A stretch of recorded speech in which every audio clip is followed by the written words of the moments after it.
For the next episode of Play Your Position, we got my man Raymond Austin, drafted by the New York Jets, played for the Chicago Bears. Then he was the president of Fan Control Football League. He's going to talk about NIL. We're going to talk about things that you would want to hear about. You can do anything that you want to do in your life.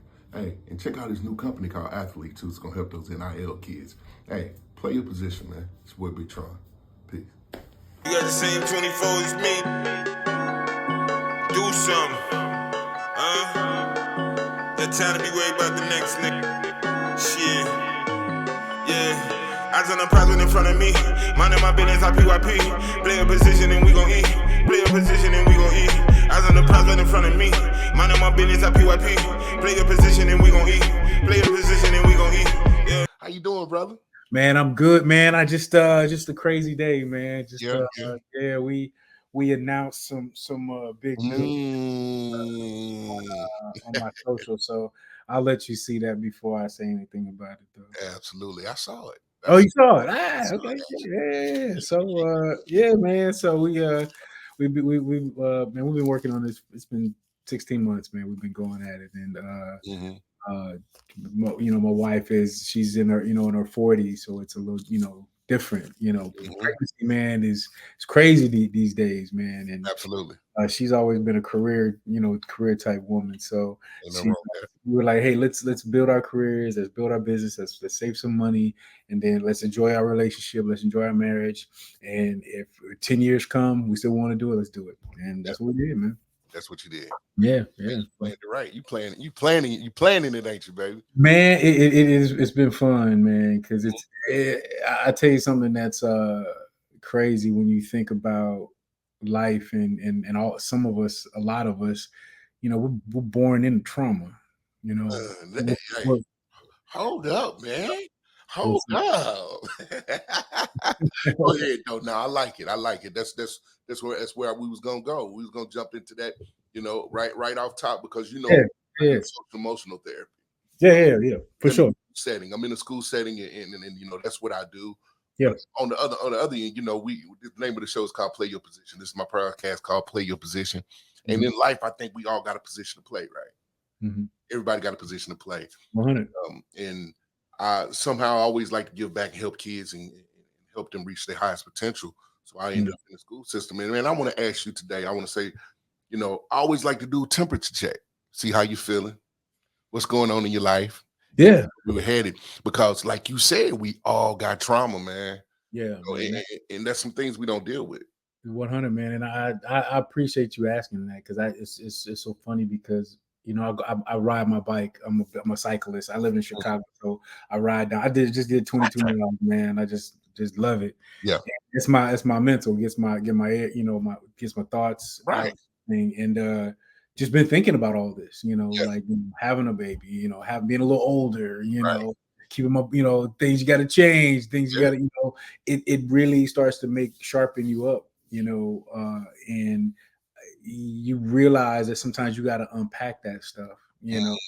Everybody unpacks it differently, and when I ride my bike, man, when I got my shades on, you can't see my tears, so right. I go hard. I just let it all out, and but it's a healing thing for me, when I ride. So I appreciate you asking that, because that it's been, these 16 months have been crazy. Going through this with my wife and seeing her body and the things that they gotta do, man, and just it's interesting, bro.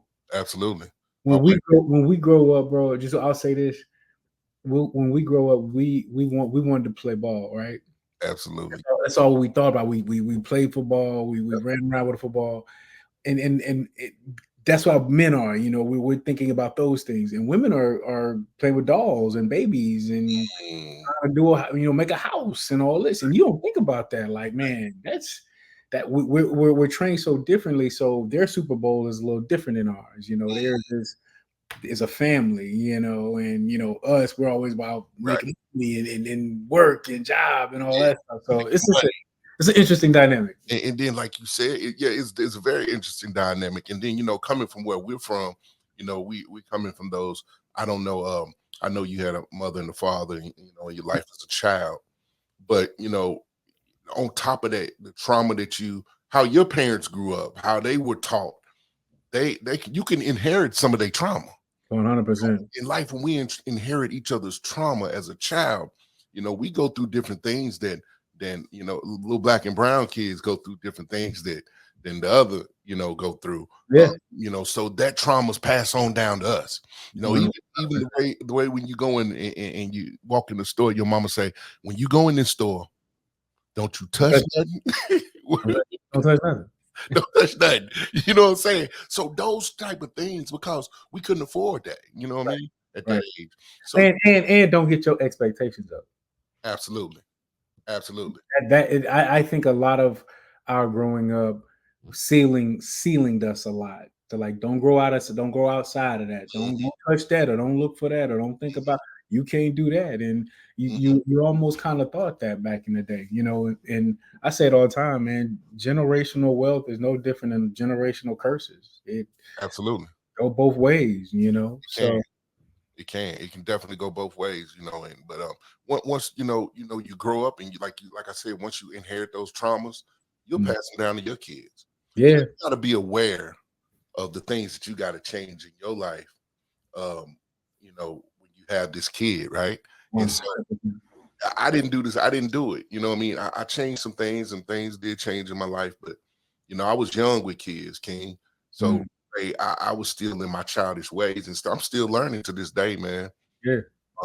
Kudos to you for planning out your successes, NFL, college football, graduating from college, all those expectations that you expected to do. You handled all those business plan you handled, and it don't always happen that way, man. It usually rarely does. It rarely does. And all I'm saying is, I'm just happy to be able to, bring a person in this world with no trauma. You know what I mean? Right. Like, we've all grown up, and some of us came from trauma, and we don't even know it. So, yeah. And you don't know it. And I just appreciate that, having having that experience is dope. So right, and you know how to, like you said, you know how to release that. You know how to get, that those traumas, you know how to deal with them. Some people don't know how to deal with them.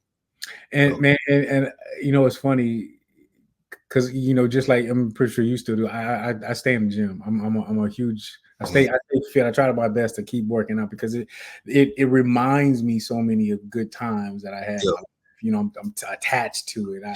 I do a power clean or something, I'm already thinking about at the prison. We used to put up. Every time I'm sprinting down in the middle of a football field, I'm laughing because I'm looking at all my guys behind me, mad. Hey, Ray running them 16-110s, boy, like they nothing. I'm like, man. I be telling my wife these stories. She be like, what? And she just be cracking up. And with a jock strap on. Yeah, with all the jock straps on. Just jock straps and cleats. That's it. Hey, man, y'all crazy, man. Back just tight up. Man, them were memories that man. Them are the memories that strengthen me when I'm doing business stuff all the time. Those are the memories, man. That I remember those, being put in those positions of having to succeed and excel, like right then and right there. Right. That's those things that sharpened me for business more than anything, man. Right. It sharpened your tools and got you ready for the world, huh? 100. So I mean, I'm gonna go back and I'm gonna get all the introduction stuff of what I'm, NFL guy, played at the University of Tennessee, free safety, cornerback, played all those positions. You even used to come down in the box sometime, boy, and get dirty, didn't you? I used to love to get dirty. What you talking about? Box and get dirty too. I love to get on that weak side. Yeah, right there. Watch that little dude break. You gonna break? You gonna block down? Absolutely. Right there. They're scraping on that B-gap. Drafted into the NFL in 1990. What was it? 97 to the New York Jets. Then went to the Chicago Bears, as you see in the background right there. Those Chicago Bears and those New York Jets standing up hanging up behind his head. And then after that, XFL, had some experience there in the XFL. And then you pivoted your life, man. A lot of cats don't know how to pivot, man. Football. That's all that was in our brain when we was young kids, man. Yeah, football. football, and you pivoted, went to the acting thing, did all of that, man. Man, it's just wonderful. I'm in the process of pivoting, and it's hard. Yeah. Hard to pivot. But let me start from the beginning, man. Let me start from the beginning. You had to start at high school. You know, when did you feel like this is what I want to do? That's easy. I was in Hawaii. Yeah, my dad my dad was a military. We were military, so we were everywhere from Shreveport to Greensboro and ended up in Hawaii. My seventh grade, seventh grade through sixth grade through ninth grade, and we ended up going to this. And my brother was bigger than me, but I ended up going to this really big, nice football school called Leilahua High School. Okay. And the running back there, I'll tell you that guy in a minute. But I know. I was such an introvert, but my mama wanted to, try to get me out of the house. Right. She's like, go play football with your brother. And I'm like, man, my brother's 2 years older than me. He's huge. He's big, and I hate him. He's always beat me up. And so we go until we get to the field. We're on opposite teams, and I've got the star quarterback from Leilahua on my team. And he just looks at me and he says, "Hey, little young buck, I want you to go deep." I didn't know what the hell that meant. I was just like, I don't know what deep means, but I'm just gonna run. I just ran for my life. And he threw the ball up in the air, and I was like, damn, he's throwing this thing to me. I know it. I can tell that's to me. It's coming to me. Man, I had these hands since I was 8 years old, bro. So when I just put my hands up and I caught that ball for the first time, man, and I scraped my knee up and I rolled into I was itching. I was like, this is what I want to do for the rest of my life. I knew exactly then. I got home and my brother was so proud of me. He was like, we were sitting at dinner. My mom was like, why are you so scraped up? What happened to you? You get a fight? And my brother was like, nah, ma, he was out there playing football, man. He did really good. That's what comes with. He bragged on me in front of my mom for the first time. And the next day, my dad was watching TV. And you know, dads back in them days, you can't go into the den. Right. So I'm sitting outside, like in Indian style, like looking and peeking in, and he watching Ohio State and Michigan. First game I've ever seen, and I'm like watching it. That's a hell of a game. It was a heck of a game, bro. And then he called me. He see me stunting outside. He like, what you doing? I'm like, nothing. He was like, come and watch the game with me. What? I'm in the VIP room watching football with my pop.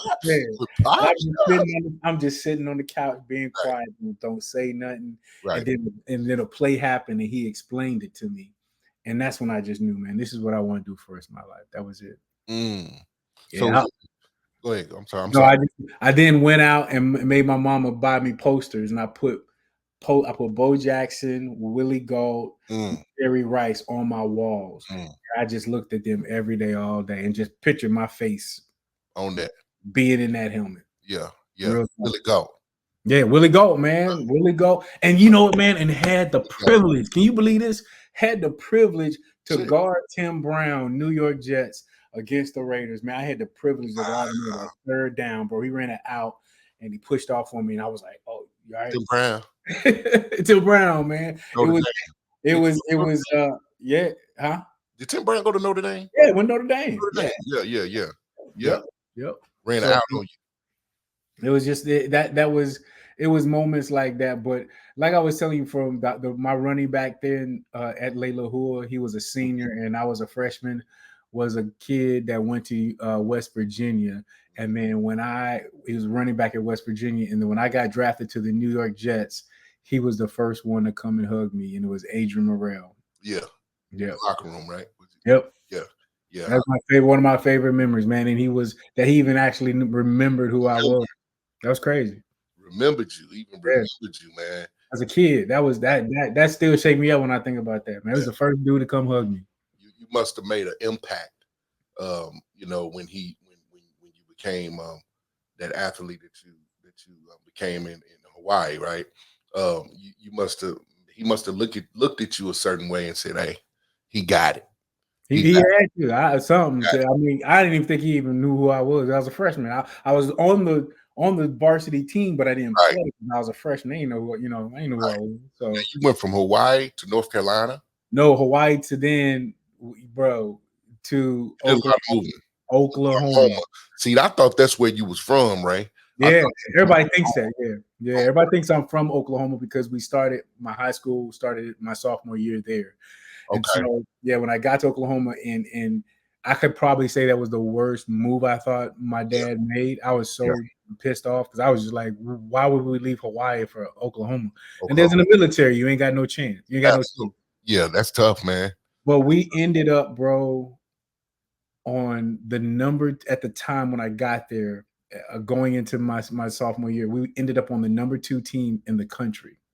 They had 11 All-Americans on this football squad. Now, this is in Oklahoma, right? In Oklahoma, man. Okay. And so my dad, we ended up going to the school. We ended up winning the USA Today national championship. We were the number 1 team in the country.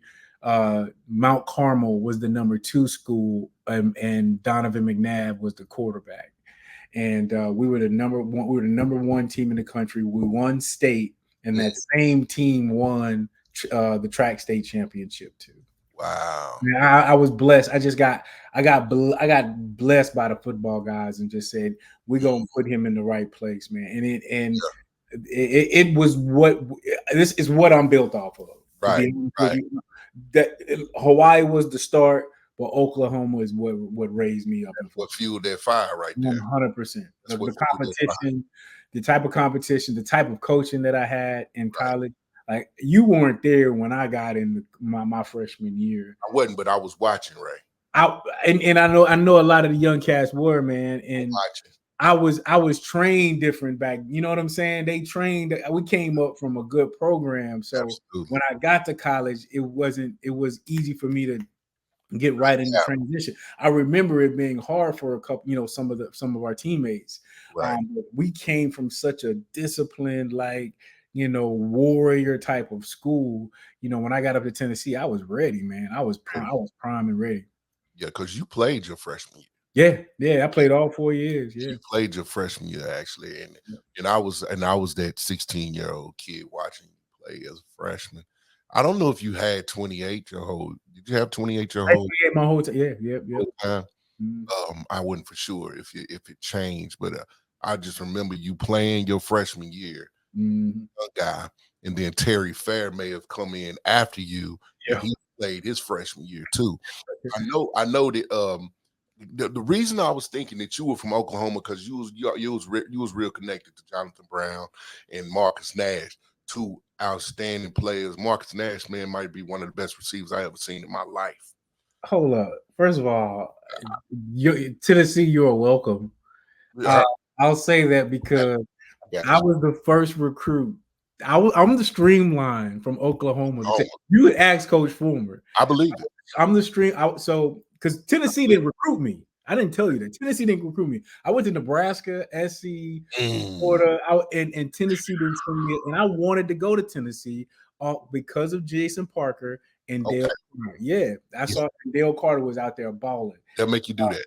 And so they didn't send me a letter. So man, I edited my own video, man. I made my own highlight. I put my 2 VCRs together. Back then? Made my highlight, bro. Sent it off to Coach Chavis, and Lovey was in the room the next day. Like, he was in, like we didn't even know you'd want, because that back then it was the Big 8, Oklahoma, Nebraska, Texas. You're not getting away. You're not getting away from that area. Midwest too. But exactly, but I was just so intrigued by Tennessee, man. Like, watching them on TV, the stadium, and it just seemed like there's such a tradition. And if you want to really play football, you got to go to the SEC, man. So we all know that. And it's crazy that you say that. And I was watching you. I wasn't a Tennessee fan, but I was watching you, and I was watching the Terry Fairs and coming up there to the games. My coaches would bring me there. That being said, my coach, congratulations to my coach, man. He just got put into the National High School Hall of Fame. Oh, man, congratulations. People don't realize how hard that is. Yeah, Coach Gary Rankin. Coach Gary Rankin. Congratulations. You think of that, you saying how prepared that they prepared you to be the athlete that you were. Yeah. I was watching you, man, and I wasn't even a Tennessee fan. I hated Tennessee. Alabama was my school. I committed to Colorado. Wow. Yeah, but you, T. Fair, y'all were young and y'all were playing. Y'all was, man, I used to come up there sophomore year and my coaches would bring me up there. And just to stand on that sideline, man, and watch y'all young boys, man, on turf at the time. Yeah, that hard turf too. Man, but it was, boy, y'all used to hit, man. You was, I could remember, I can't say the play, but I can remember when you all played. It might have been Alabama. I did what you talking about. And no, but vividly, I can remember you hitting somebody, and you were young, man. And I said I could play if they let young people play. and you hit a cap, and you just slid across. It was raining. It might have been a rain game. I'm not for sure, but you hit somebody, bro, and you just slid across. It's like it looked like it was fun. Y'all was having fun, man. Man, it's some of my best, man. It's my favorite memories, man, and just in life, man. Just that was just amazing time. Amazing time. If you could go back, you know, we're gonna move forward. But if you could go back, I could name something. If you could go back and name one of the best games or memorable games, I know I can, because you jumped out the gate and you were balling that game. We didn't get a victory. Yeah, I would probably say, to be honest, for me, when and I'm gonna tell you why. It was 2 games, and one we lost, one we won. Florida. That was a heck of a game. I had 12 tackles, the fumble for the touchdown, you know, whatever. But and it was and just remember, and the reason why I'm picking these 2 games because of the competition. And Ohio State. Ooh. Remember that? Oh. Eddie George, Bobby Horn, Ricky Dudley, Sean Springs, Terry Glenn, Orlando Pace. They had all them stars. That ass. I was like, no, we going hard. And then they had Lovey over there. They took a coach, you know. So they sure did. It was like, I'm balling out today, you know. Yeah. So those probably to me, and you know, because I guess I rose to that occasion. In my opinion, you know, all they talked about Eddie George getting 100 yards, and we was like, "Nah, we cutting that out." We chopped that all the way down. I was a freshman then. But okay. I might have played. I might have played one play. Okay. That big man, Ricky Dudley and Eddie. That's right, both of them. But you forget about that big monster at the end, Orlando Pace. Bro, come on, man. Oh, they had Terry Glenn on the outside. Man, they had so many weapons everywhere. It was insane. That was one of the best games. Did they have Vrabel? They had Vrabel. They sure did. Finks or whatever. They Sean Springs, and they had a safety that was really good. Yeah, Sean Springs, that he was there. He was there. Bro, they had the Thorpe, Bolitnikoff, Outland, and Heisman Trophy winner on the same squad. Dog. That was one of my favorite games, because I was like, we showed up, man. Yeah. Showed up, showed out. Yeah. So that's what I would have picked. That's what you would have picked. Hey, yeah. I can go with you on those 2 games. When you was at University of Tennessee, I could definitely ride with you on that. I think they should have gave us a national championship for whooping their ass, rather than giving it to Florida. I think it's Florida that year, right? Did you hear what I just said? The amount of award winners that they had on that squad. They should have gave it to us. Are you serious? Right, man? Come on, man. Yeah. Somebody won a lot of money, man. I don't know who, but they won a lot of money. Something, man. Yeah. I think back at that game all the time, man. Absolutely. I think about that game, and I don't know if it was the same year. It might have been that Memphis game. Should have had 4 national championships at the University of Tennessee. While I Man, was there, man. you know, me and Coach Ramsey, Kevin Ramsey, we're still good friends to this day. I was You going to ask. know, every time I see him, he brings that game up and that play, that cover 2 play that man, only if you would have sunk. I'm like, Coach, man, it's 30 years. That was 30 some odd years ago. Why are we still talking about it? Hey, bro, it's I didn't even play, but it made me sick in the stomach to think that is that he returned. Was the Cobb twins or something like that? Returned Cobb twins, yeah, yep. Me and Tori still talk about that. sick. Toy blames me. No, Toy blames him. Toy blames himself, and I blame me. And I still, it was me. When I should have sung. Period. Dot. I should have. If I would have sang just maybe 10 more yards, they probably wouldn't even threw that ball. So. They didn't want us to win it anyway, though. They did. It was boy from the beginning. From the win it out from the beginning. Yeah, from the beginning. From the beginning of that game, they didn't want us. They made that very. I mean, I think we had like 45 yards worth of penalties in the first quarter or something. It was crazy. Absolutely, they made that difficult for us, man. They had that difficult. But hey, man, you did that thing at that college level, man, and went on to the NFL. Blessed to have the opportunity to get drafted in the 5th round. I remember it used to be 12 rounds in the NFL. What happened, man? It just what is it? Was it 7 when you 7? Yeah. Now it's 12, 13 now. No, it ain't 12 now. Well, they still got 6 or 7 now. Okay, I thought it. What am I saying then? It used to be. It used to be. Yeah, a little bit before we got to college. I think it may have been like in the 92. It might have been like 12 rounds. Okay, yeah. 92, it might have been 12 rounds, and it changed like 93, 94. It went down to like 7. Went to the Jets in the 5th round. Mm-hmm. How long were you at the Jets? 2 years? 2 years, yep. 2-3 years. And then you was with the Chicago Bears like 2 years. Yep. So and then spent a little time with the Packers, which was that's yep. I heard. Yeah. So I stopped to Reg McKenzie though, man. He looked out for you, boy. Yeah. Shout out to my boy. Absolutely. Yeah. I don't know why I remembered that. 36. He was number 36. Was you number 36 over there? I was 36. Well, first, I was 28 when I was with New York until Curtis Martin came. And so, I get to my jersey. I get to my locker, and I'm like, you didn't leave you no money for it, cuz? Yeah, no, he took care of me. He took care of me. Class dude. Man. Okay. Good. That is a good dude. That is a real good dude. Respect. I was gonna say you a buster, but hey, no. He ain't no. He good people. He ain't no buster. Nah. That's what's up, man. That's what you're supposed to do, young man. Take care of the guy. So he took number 28. Took 28, gave you 36. Gave me 36. Yep. So you made that number look good. That was it. That was my when I grew up.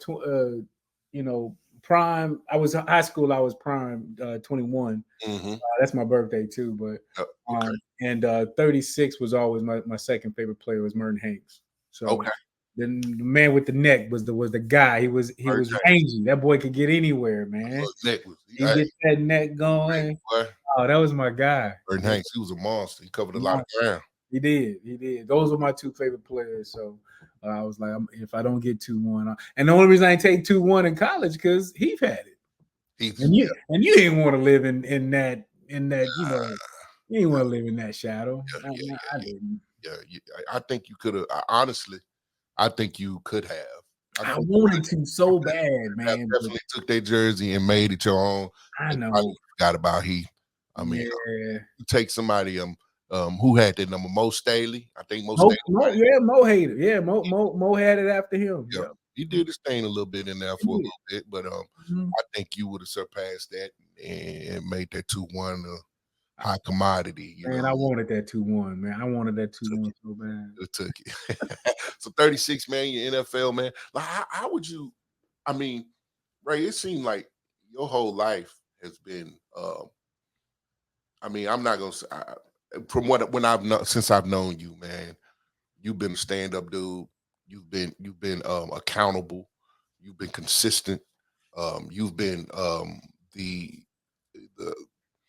class act of what a football player is supposed to be. I can say I fell off the ship sometimes, and had got in trouble, but you were a class act. You was a leader. You was consistent in what you're doing. How would you tell these kids now? These kids got NIL deals. What you think about this NIL deal, man? It's out. These kids are making money in high school now. Yeah, man. How are they gonna? I mean, I'm right in the middle of it, by the way. So that's my company. Yeah, That's absolutely. what my company Athlyt is, and it's interesting, man. First of all, I think as the old heads, we're not only happy, a little of us are a little envious that it's finally happened, and it's one of those things. But I think one thing that I like about this is that it's made these kids know their worth early, which is one thing. And here's another thing, and a lot of coaches ain't gonna want to hear this, but we have been so shielded, blinded, and one-minded so long, which is there is a part of that has to happen. No, don't get me twisted. You got to have that focus on what you're doing in that goal, but it has made it where once the sport is gone or done, then I don't know where else to go. I don't know what else to do because I never thought of anything else because all I thought about was football. And so when it's over and they take the blinders off, it's like, well, what the hell do I do now? Right. And so I think now this NIL has kind of opened up opportunities for these young kids to do other things. And you look at, you talk about my background a lot of like, and you did this, you did this. Well, I had to learn to do all that stuff and getting those the old way, the hard way. These athletes now, they have the ability to do those things, at an early age. So the one thing that I do like that it is open up the opportunities athletes to understand money at an early age. Right. Because once we all got out of college, you can't say that you didn't make a bad financial decision because we all did. Yeah. Well, if you're giving athletes money now at this age, at a younger age, well, there needs to be financial literacy connected to that. Absolutely. You can't give I don't want to offend anybody, but you can't give a kid a gun and don't show him how to shoot it. Right. You show him how to understand it, how to hold it, what's in it, what does the bullets look like, how do you take it apart? You can't you have to teach these kids if they're going to receive money what to do with it. Understanding credit, understanding taxes and finances and budgeting and savings and investing and being an entrepreneur. Some of these athletes, man, if my daughter ended up being like an Angela Reese or any of the other girls out there, and she got a nickname, I'm trademarking that nickname now. Mm-hmm. You feel me? These are the things that I would be thinking as her parents and her, because if they're gonna call her Kiki and she can Kiki go to the Final Four, well, they're gonna be a whole bunch of Kiki t-shirts up there. Absolutely. We've trademarked that name. Right. Instead of how we were going to school and our jerseys would be in the college stores, but we weren't sharing in any of that revenue. Their profit. So now the opportunity for these athletes to create their own streams of revenue is awesome. And the last thing I'll say to this, bro, the thing that I don't think we've tapped into more than we should have, if we were playing one day out of the week in Tennessee, the state of Tennessee was watching us.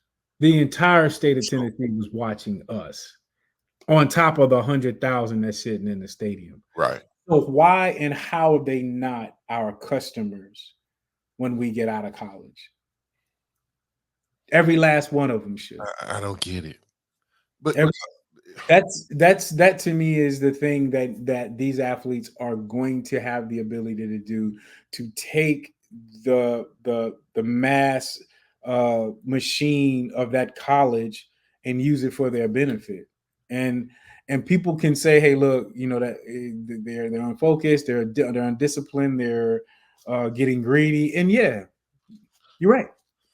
That's gonna be some of that. It will be, yeah. It will be. I mean, it's so what about the NCAA that's been the mafia for the last 30 years? Okay, So you've got some athletes having and taking advantage of it. So what? Okay, but the majority of them won't, because you'll give them the opportunity to.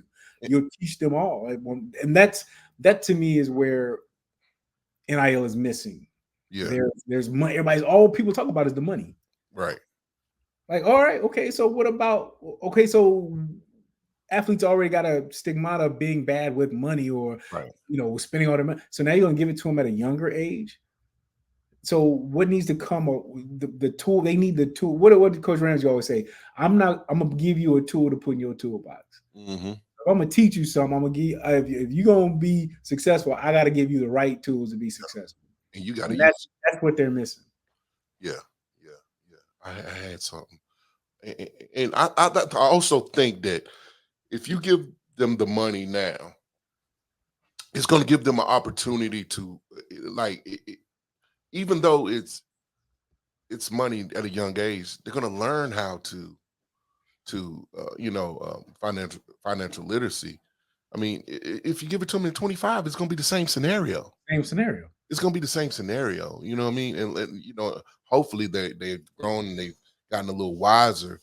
By the time they're 23, maybe, or 24, now they'll be in a better situation at that age, still young.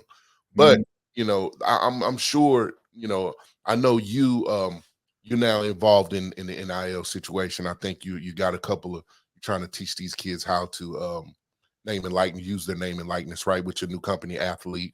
I've been seeing it, on your social media and different things like that, but wasn't sure what it was about. So where do you come into that? We're giving them an opportunity to understand. So when we first got into the industry, we had built a AI platform that connected brands, sponsors, partners, brands with athletes at scale. So instead of a brand using one athlete and paying that one athlete $100,000, our platform allowed that brand to pay 1,000 athletes $1,000. So then everybody in the locker room is paying. Everybody getting paid. Everybody getting something. But what we've done to pivot to that, because this is what was happening, bro.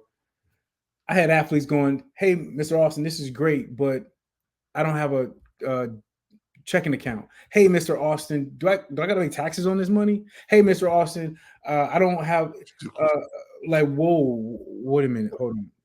Taxes. They don't understand these things. Yeah. So we did a strong pivot into financial literacy. Mm-hmm. And so what I decided to do is I designed what I call the Sportfolio.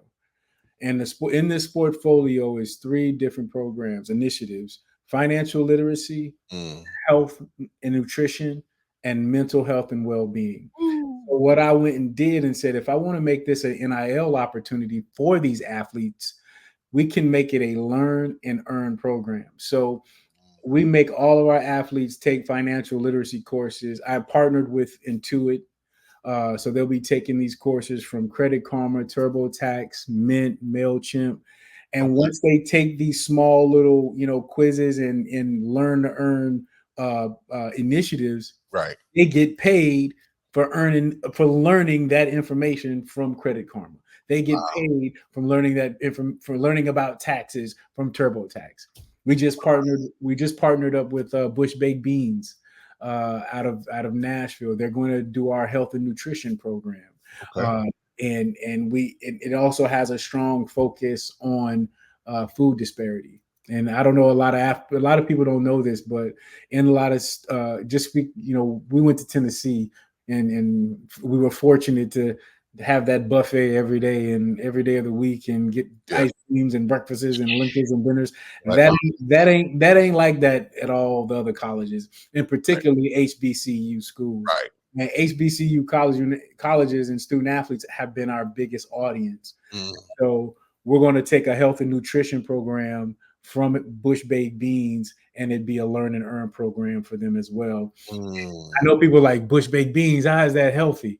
Well, they're transitioning their brand a lot to beans being a superfood and protein and how that adding that in your diet can help you supplement when you're eating your rest of your diet. Yeah. But also, mental health and well-being. So we're talking to a mental health app. I can't say who it is, but this will be what we will take into the colleges, and the athletes don't have to pay anything. They basically earning money by learning about the brand. That's awesome. That Yeah. is awesome, man. And you put it in a lot of HBCUs where they That's have it. an opportunity to make some money, while they're playing football, going to school. That's great, man. Who And, wouldn't want to and be when part of you that? do, and that's, and I'm glad you brought that up, because when you have a social impact focus in your company, Mm, then the brands that you talk to are very different. And then there's other opportunities within that partnership, right. because a lot of I say it a lot of time on my phone call. I know it's kind of corny, but I say, some brands you're going to get your ROI, right? Your return on your investment, but also what about your ROI? Why you're doing this? Like showing the world that you are giving back to the community. So we end up connecting with their social impact groups and their social responsibility groups, and companies and groups that want to talk about financial literacy. Mm, yeah. And that's definitely one thing the athletes need, man, because like you said, our eyes are always on the prize. Yep. That's to get to the show.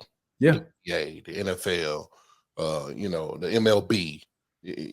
Our eyes are always on that, and you forget about the other Yep. necessary, things that you need. And that's finance. Hey, it was hard for me to transition, bro. I'm sitting up, I'm trying to sit up in Applebee's back then. Yeah, Sitting up in Applebee's, and you see the football game on, and yeah, them your boys, you like, and you in Applebee's, right.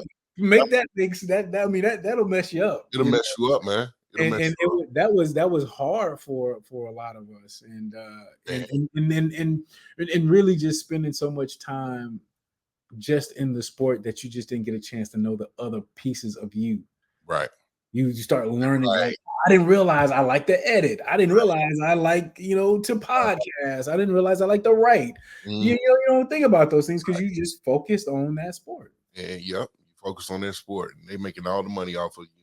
And then next thing Mhm. you know, you're out there on the island by yourself, and trying to pivot and trying to figure out what the next step in your life is going to be.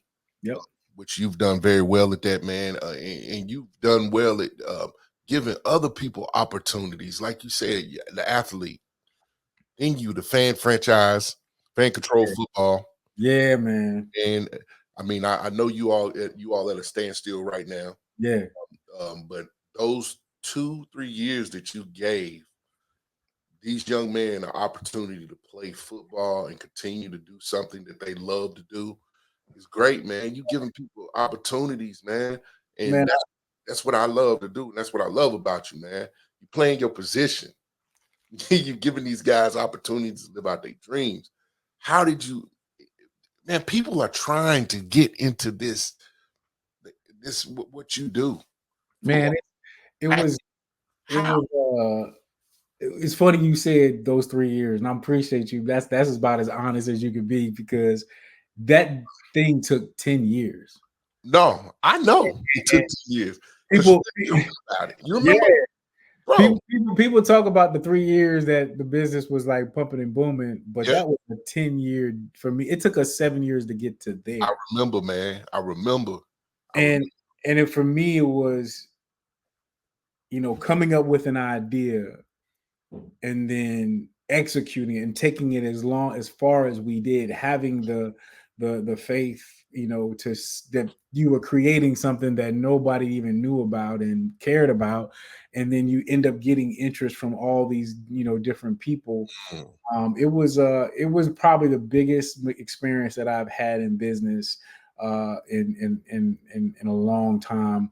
The amount of money that was being invested, and I mean, we raised $40 million in this business, and people go, "Oh my God, there's so much money!" Is like it is, but you have a sports is expensive. yeah, Sports is in football being with so many, with the salaries and the yeah, contract negotiations with the production, the stadium. You yeah, got to think we weren't doing we weren't, the Chicago Bears or the Detroit Lions. We were all 8 teams. right. We were the entire league, so we took on all those expenses, Right. with of course with our investors, but um, to for it to go as long as it did, and for us to have understood how to pivot, um, it put us in a position where what's next, because we can't Yeah. sustain this. Right. This is I mean, we would have to keep on raising money if that Right. was the case. And that's the difference between, if you think about all these other little leagues, they're all franchised out. They Right. don't own all those teams. We were trying to do the opposite and say, hey, we're going to own the entire league, and so have people invest in the teams later. Right. And to be honest, man, you got four men that had their talents and skills in business and whatever you can say, what we've done, Right. But it was one of those things where could we have done it better? Absolutely. I think there's a lot of things that we could have done differently. Mm-hmm. But the fact that the matter that we had the ability and the chance to do it, and now we're doing other sports. Don't get me wrong. It's people think about the football because that was how me, Right. but the technology is fan controlled, if that Right. makes sense. So Yeah. Yeah. we Yeah. take that and put it in another sport. We take it and we put it in another sport, and it was just football. Just was that's one we thought everyone would love and do, but again, the amount of money that it takes to continue that to over year by year on your own, it's a lot. People don't realize that Uber and Lyft and Instagram, they were in the negative millions of dollars for years before they actually started to make real money. Right. So I think after COVID was a blessing and a curse. It was a blessing because no one could go to stadiums and watch football. So that made what we were doing cool. Yeah. But then as soon as COVID was over, everybody went back outside. Right. So it was just like how fun, how do we continually engaging that customer? And the football, to me, the football space is so crowded. It's very crowded. Yeah. No one's going to tap out Big Brother. Big Brother is going to NFL. Yeah. Oh, and now you've got the XFL, the XFL, PFL, the 707, A7F. I mean, there is a ton of them in there. Flag football. Now flag football was going to be an Olympic sport. Wow. But it just shows you how much more content of that's going to be coming out. Right. But for me, man, I absolutely loved the position I was in to be the commissioner of that league. 3 guys went to the NFL. We just got a kid drafted, Quantez Stiggers, to the New York Jets. Man, the fact that we came up with an idea that gave another man his dream. If you think about that, man, it's like something 7 years or 10 years ago gave this kid an opportunity to play, in the NFL this season. So ain't nothing for nothing. You know what I mean? So it is trend. I have to say this. You asked me this off call one time. You said, how do you connect with so many people?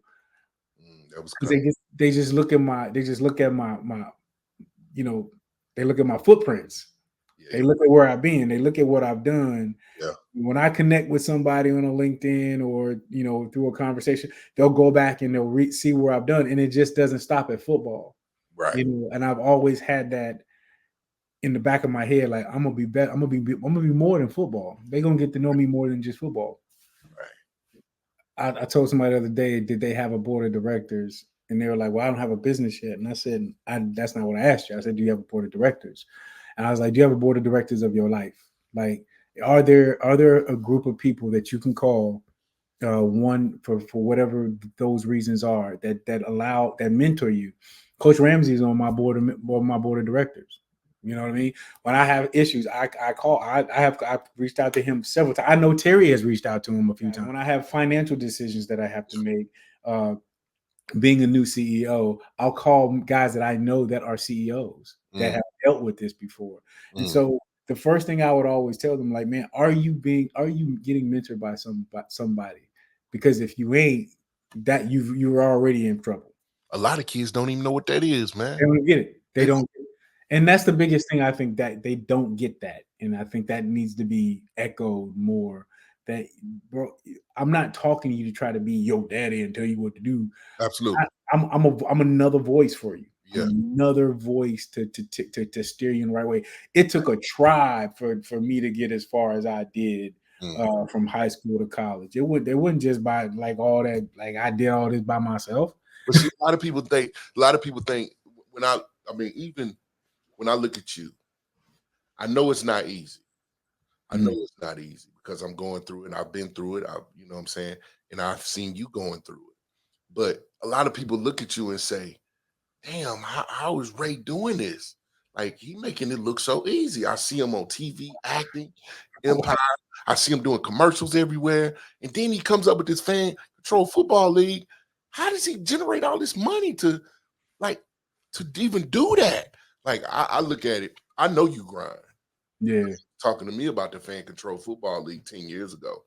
But it's crazy to see it come to fruition. And boy, you inspire me to keep going and not stop doing what I'm doing. Because eventually I'm going to pick up the right tools and I'm going to carve the right, you know what I mean? And it's going to come into fruition. Bro, it's going to come. Listen, do you know what my superpower is? It's faith. That's my superpower. I just believe that I can do pretty much anything I put my mind to. I'm serious. I just, the confidence I've gotten through playing sports. Yeah. We've always been winners. I've been a winner since I was in high school. I understand how to win. I got trophies everywhere. Where you want to look at them, I'm used to winning, and so that fuels me to keep going. But, bro, there is an unwilling faith in me that if that idea comes to me, yeah, that meant it's gonna happen. It's supposed to happen. It's supposed to happen. Like, I can't tell you how many auditions I've had where I just was like, oh, I got that one. I'm already on set on this one. I just know, like, and again, just going on into another conversation, the acting that I've been able to be a part of for 19 years. Yeah, a long time. It is sharpened me in so many ways, man. And I say this to everybody, like, the fact that I'm on camera or auditioning all the time and learning to be this person or learning to be that person and auditioning in front of groups of people, your confidence level goes up. You know what I'm saying? Because when you go into an audition, you do your thing. Wow, thank you. That was great. You be like, all right, I know what the hell I'm doing. You know, you start to get that confidence in you. So that same confidence that you just had in that room, that same confidence in this conference call I'm about to have. Right. You know, with this brand. So it just continually keeps fuel. It's faith training, man. It's like we work out, man. You got to work your faith out, bro. I'm constantly trying to work my faith out, like I work my body out. Yeah. You said something real important right there. I work my faith out like I work my body out. All day. Told me the other day, you have to live it. I think you might have said, if you feel it, what you're saying, you got to start living what you're saying. You say this. Oh, you are your book. You need to start living your book. Your book.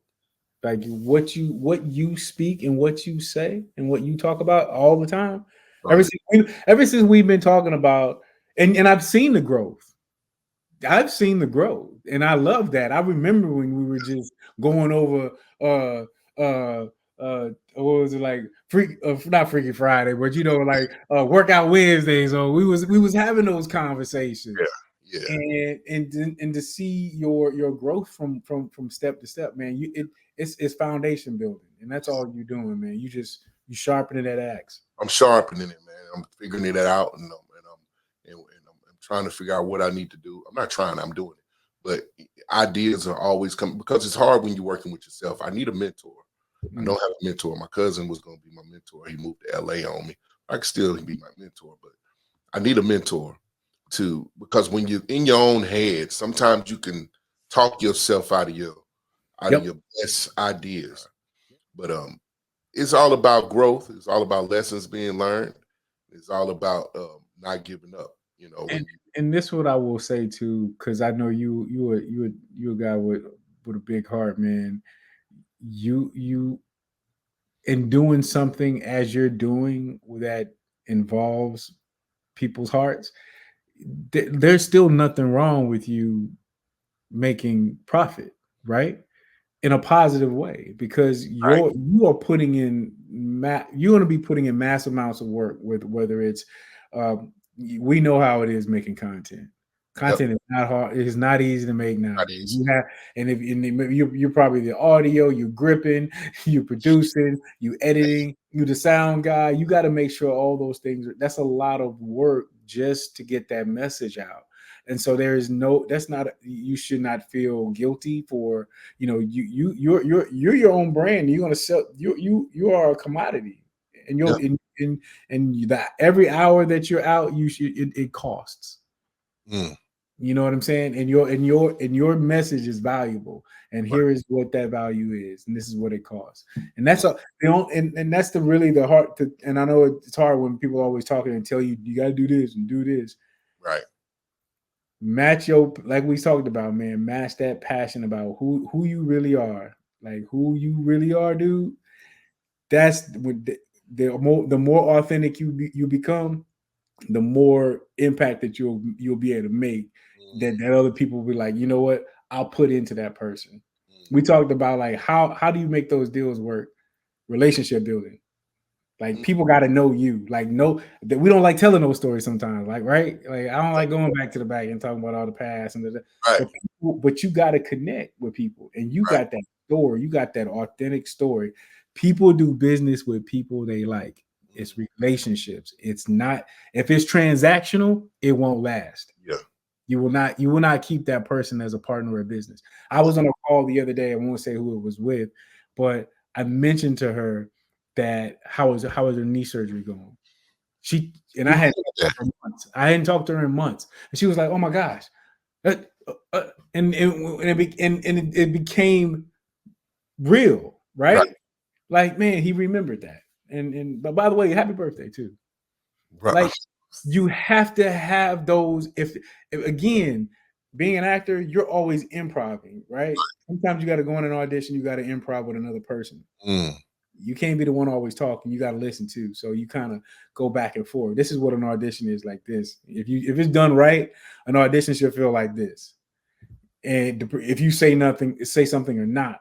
And I'm only saying that is when you're talking to people and really get to try to know them, like look through their background, go look through their resume, mm, look at where they went to school, look at how they got the job they got. mm, Where did they go to school, high school, college? Because there's something they're already talking to you, so they already know they're already interested in talking to you, but you have something that you can be interested in talking to them about themselves. mm. Like people love when I get on a call. I Before I get to even talking about all that stuff. First of all, hold on, stop, listen. Tell me about you first. Where I saw that you were from Colorado. I spent some time in Colorado. Did you really like it there? And Mm, just to start to get them to right. open up a little bit. And again, man, it's relationships building. You ask me everything.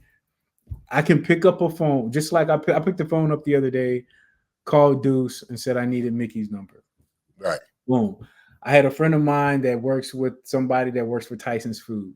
Got their number.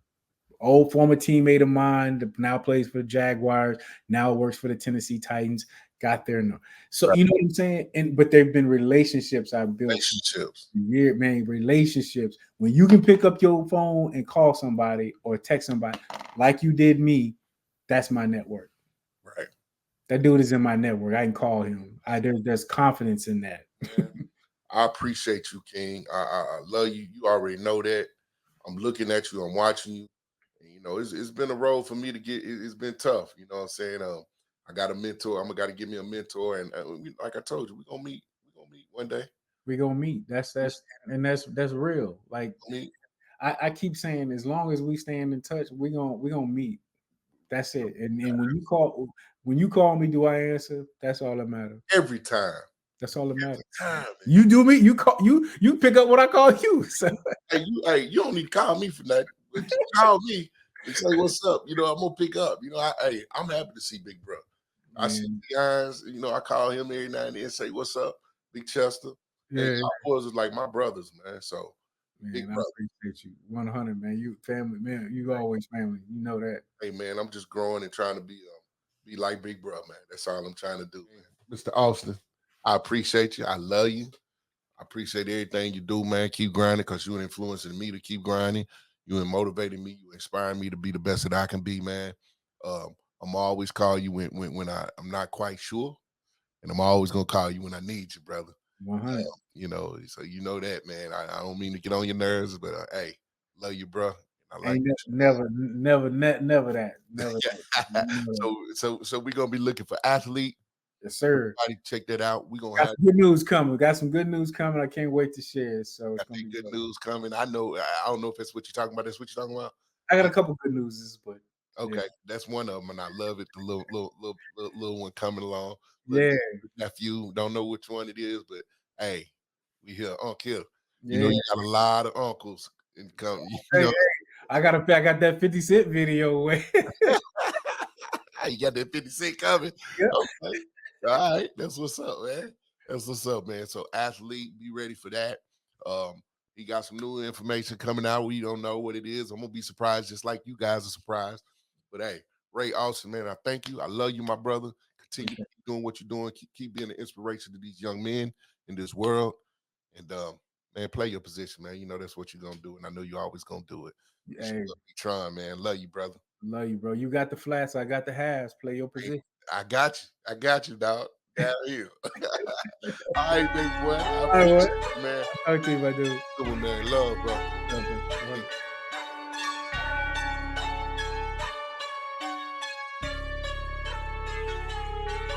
Yeah, you got the same 24 as me. Do something, That time to be worried about the next nigga. Shit, yeah. Eyes on the prize in front of me. Minding my business, I PYP. Play a position and we gon' eat. Play a position and we gon' eat. Eyes on the prize in front of me. Minding my business, I PYP. Play a position and we gon' eat. Play a position and we gon' eat. Yeah. Play a position and we gon' eat. Yeah. Play a position and we gon' eat. Play a position and we gon' eat.